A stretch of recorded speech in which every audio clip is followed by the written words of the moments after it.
Ladies and gentlemen, who are the hooded men who kidnapped Maina Njenga?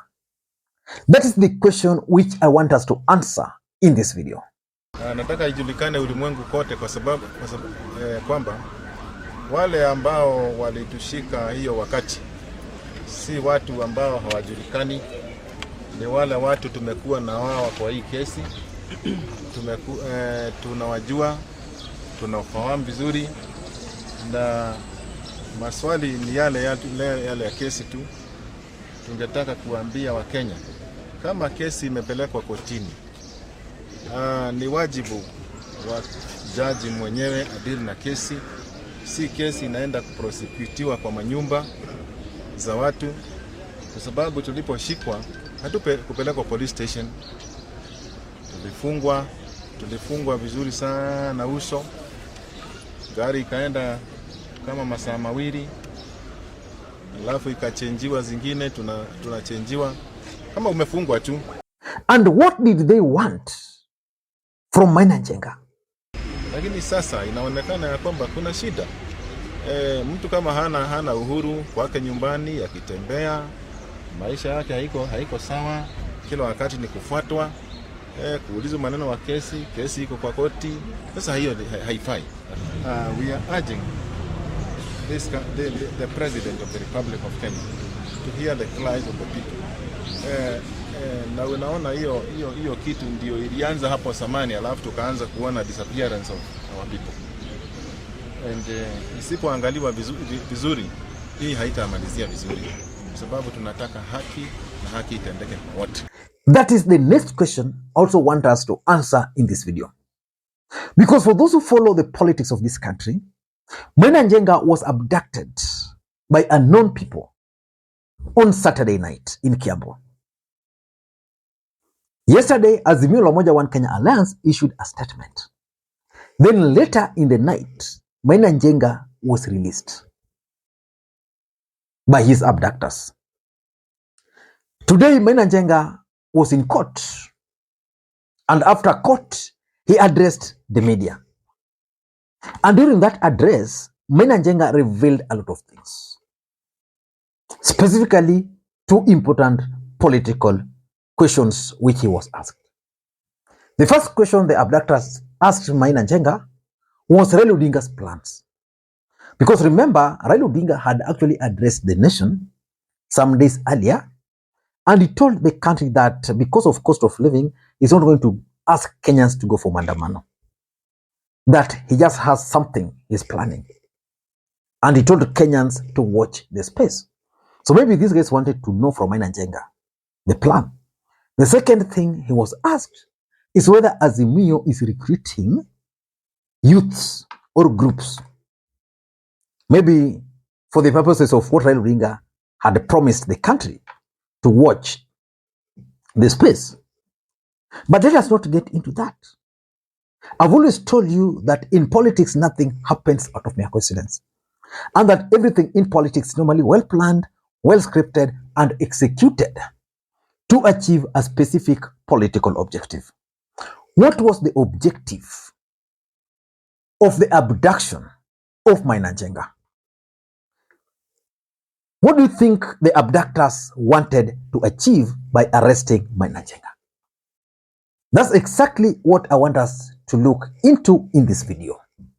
But before we do that, for those who are watching this channel for the first time, please take a second or two, click that subscribe button so that next time we produce a video like this, YouTube will automatically notify you.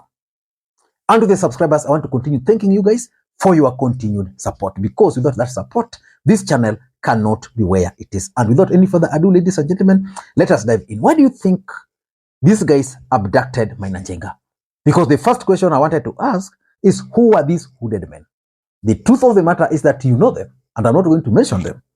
But why do you think they abducted Maina Njenga? What was their objective? The first objective is that the government of Kenya Kwanza were actually in a very tight corner, dealing with a very emotive issue, the cost of fuel. They were cornered. The entire country was talking about the cost of fuel. So Kenya Kwanza had to figure out how they were going to divert the attention of the country from that particular debate. What a better way of trying to divert the attention of the country from that debate? Arrest Maina Njenga. The only problem they found was that he really did not achieve that objective, because the way he was arrested, Kenyans just chilled. Because if Maina Njenga can be easily arrested like that, what about you? What about me? So Kenyans were just relaxing. So they just kept on talking about the cost of fuel and the cost of living. And for me, that was the main objective of that particular abduction. And I believe very strongly it did not achieve what it was intended to achieve. Because even Maina Njenga is telling us those people were good, which means even those people are in solidarity with the ordinary Kenyans. So that was the first objective. The second objective why Maina Njenga was arrested is that there are plans by Kenya Kwanza government to actually instill fear in Maina Njenga and his supporters. According to the information which I've received from several quarters, is that the biggest fear in Kenya Kwanza right now is that the Kikuyu youths are not very happy with the performance of the government. And because they are not happy with that performance, they fear that they might actually rally around Maina Njenga, or someone can use Maina Njenga to rally the Kikuyu youths. And they don't want that. So the first thing, instill fear in Maina Njenga. How do you instill fear in Maina Njenga? Continuously arrest him. And then it will reach a point where Maina Njenga will surrender. And then that moment, the supporters will also surrender. Because the supporters will just be asking themselves this simple question. If our boss is being arrested day and night, every single day, or every week, or every month, he must be arrested, what about us? They'll become helpless. And that is the intention. So Maina Njenga must push on very hard if he's serious. But of course, sometimes you can fight wars and you realize that they are not important, he can surrender. But the moment he will surrender, that would be the end of him. So for me, if I were to advise Maina Njenga, is that this is the right time for him to push. This is the right time to mobilize those youths. He also need a pie of Mount Kenya, just like others. But the intention is simple. Instill fear.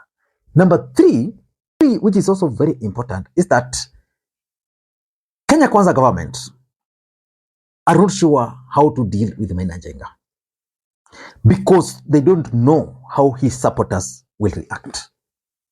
So what they're trying to do is to test the waters. They want to gauge the strength, the level their supporters can go.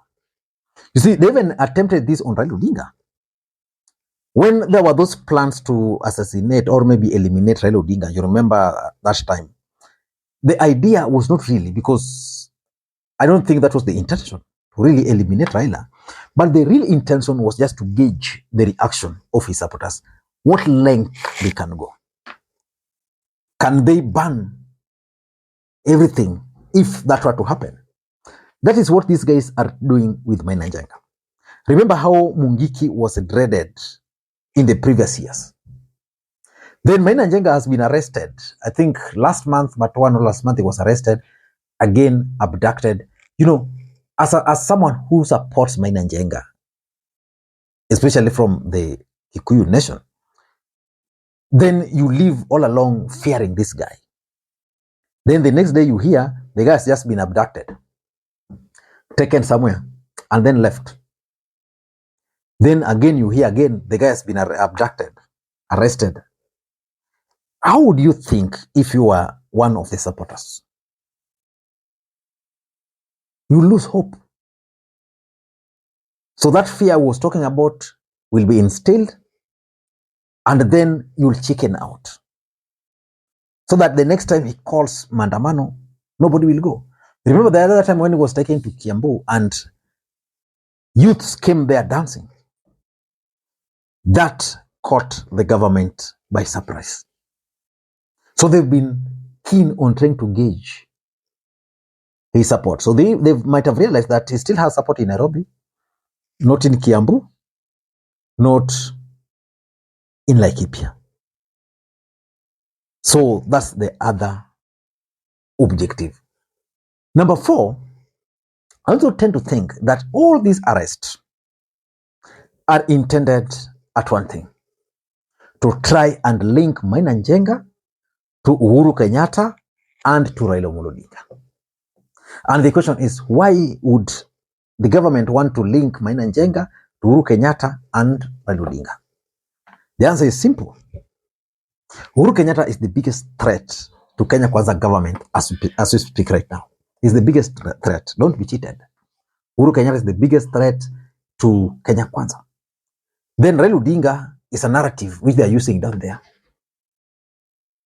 So the next time Maina Njenga will be arrested, then communications will come from his phone, will be released, and will be able to link Raila, Uhuru, and Maina Njenga. Then they'll go back to the mountain with that same story.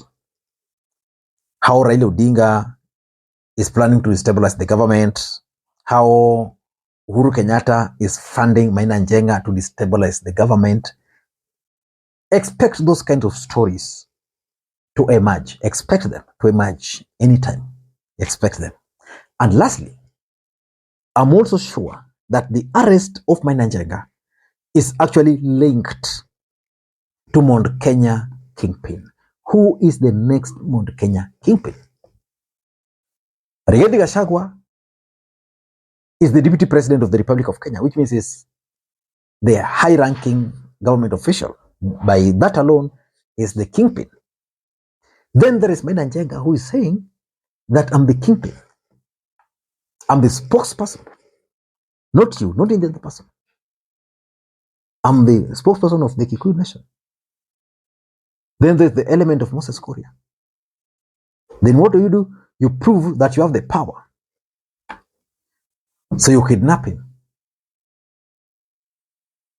But let us wait and see who is actually going to emerge as Mount Kenya kingpin. I don't know what to think, but that's my take. Until next time, this is Lee Makwiny. Bye-bye.